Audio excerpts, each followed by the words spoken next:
Who would have thought that a unique subculture that started in the streets of the Bronx of New York City would one day impact millions of people across the entire globe? Over the past 4 decades, hip-hop has continued to rise and dominate the music industry.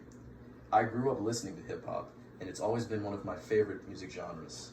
And today, I will inform you about the history and uprising of the hip-hop genre.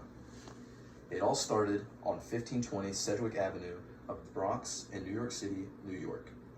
DJ Kool Herc, whose real name was Clive Campbell, was born in Kingston, Jamaica on April 16, 1955, according to Chapter 1 of the book Hip Hop, a Short Story, and he is often considered a founding father of hip hop. He DJ'd for birthday parties and special events.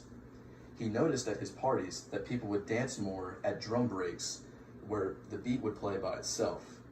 So he decided to try using 2 turntables, both with the same record on them, and he would switch back and forth during the drum breaks to extend the dance parts of the song. He called this method the merry-go-round. In the late 80s, a subgenre of hip-hop called gangster rap emerged. One of the most popular groups under this subgenre was NWA, who elevated the game starting in 1986.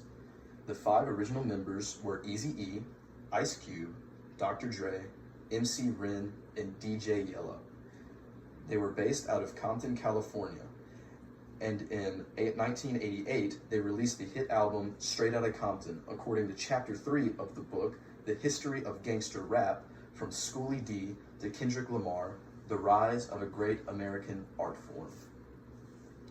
This album went triple platinum, selling over 3 million copies worldwide. Hip-hop continued to grow throughout the 90s and early 2000s.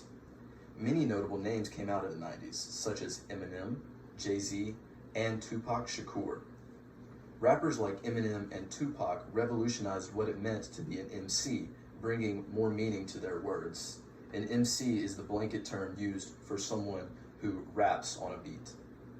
The genre continued to evolve throughout the early 2000s with rappers like 50 Cent, Kanye West, and Lil Wayne, who all contributed to the genre's rise.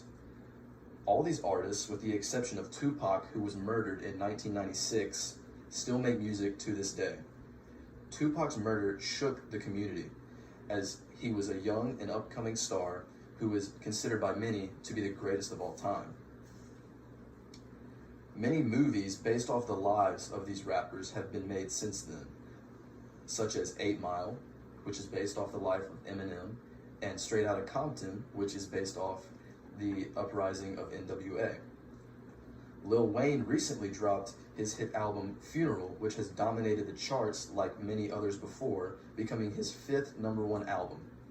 Today, hip-hop is arguably the most popular genre in the USA, as well as many other parts of the world. Tonight, I have provided you with a brief overview of the history of the music side of the hip-hop genre. Since its humble beginnings in the Bronx in the late 70s, hip-hop has consistently grown to the point where today it rules the music industry.